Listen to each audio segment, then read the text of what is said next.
নমস্কার ভিউয়ার্স, আমি দেবলীনা। আমার ইউটিউব চ্যানেল গোলমরিচে সবাইকে স্বাগত।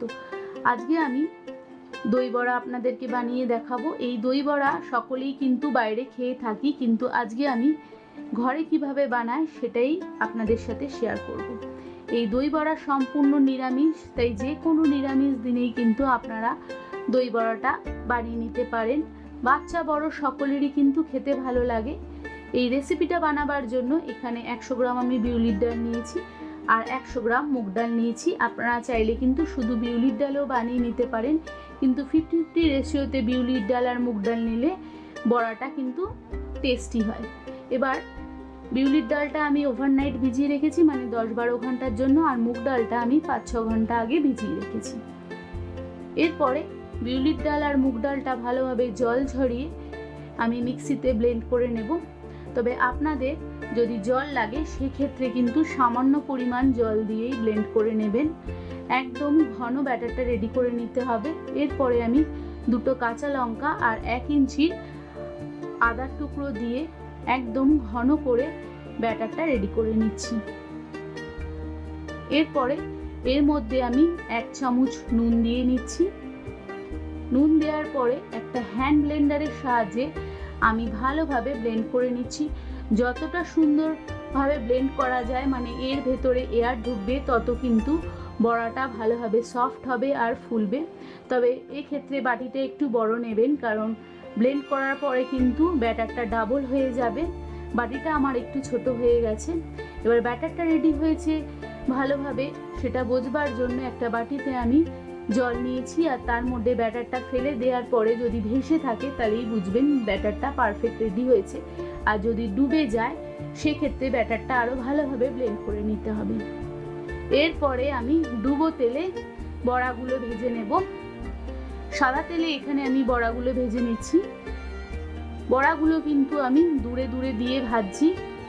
একসাথে অনেকগুলো দিলে গায়ে লেগে যাবে, কারণ বড়াগুলো ভাজার পরে কিন্তু একটু ফুলে উঠবে। এইভাবে বড়াগুলো কিন্তু আপনারা 1 সপ্তাহ ধরে এয়ারটাইট কন্টেনারে ফ্রিজে রেখেও প্রিজার্ভ করে নিতে পারেন। সেই ক্ষেত্রে খাওয়ার সময় আপনারা দই দিয়ে, মিষ্টি চাটনি আর পুদিনার চাটনি দিয়ে সার্ভ করে দিতে পারেন। বড়াগুলো আমার সম্পূর্ণ রেডি হয়ে গেছে। এবার আমি তুলে নেব। এইভাবে আমি বাকি বড়াগুলো ভেজে নেব। দেখুন বড়াটা আমার সফট হয়েছে।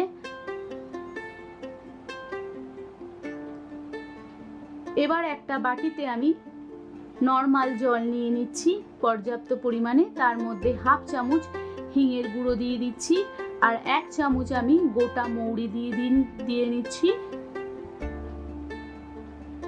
1/2 চামচ আমি নুন দিয়ে নিচ্ছি। নুনটা কিন্তু আগেও আমি দিয়েছি বড়াটা রেডি করার সময়। এরপরে আমি বড়াগুলো এর মধ্যে দিয়ে আধ ঘন্টা রেখে দেব। আর এর সময় আমি পুদিনার চাটনিটা রেডি করে নেব। তার জন্য এখানে আমি পুদিনা পাতাটা শুধু নিয়ে নিচ্ছি আর ডাঁটিটা বাদ দিয়ে নিচ্ছি।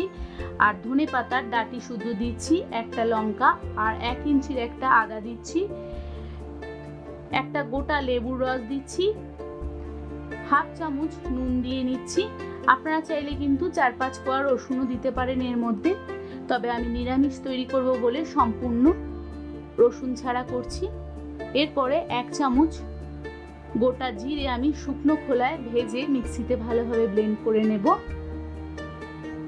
এবার দই বড়ার দইটা আমি রেডি করে নিচ্ছি। তার জন্য এখানে আমি টক দই নিয়েছি 200 গ্রাম, আর 2 চামচ আমি এখানে চিনি, 1 চামচ গোলমরিচের গুঁড়ো, 1/2 চামচ বিট নুন, আর 1 চামচ আমি যে ভাজা জিরেটা ভেজেছিলাম সেটা দিয়ে ভালোভাবে দইটা রেডি করে নিচ্ছি।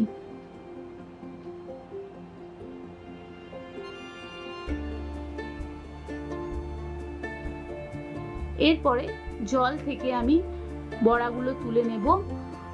আলতো হাতে আমি প্রেস করে জল এর ভেতরের বার করে নিচ্ছি। খুব বেশি চাপ দেবেন না, তাহলে বড়াগুলো ভেঙে যাবে। এরপরে এর ওপরে আমি দই দিয়ে সার্ভ করে দিচ্ছি।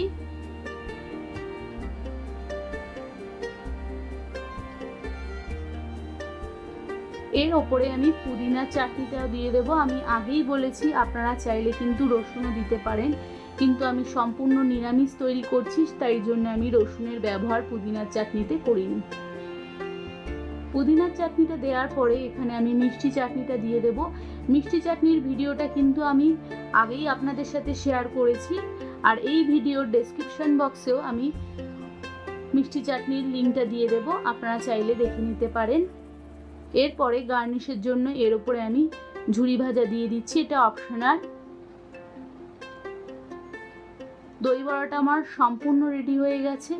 এই রেসিপিটা যদি ভালো লেগে থাকে রেসিপিটাকে লাইক, শেয়ার ও সাবস্ক্রাইব করবেন আমার চ্যানেলকে।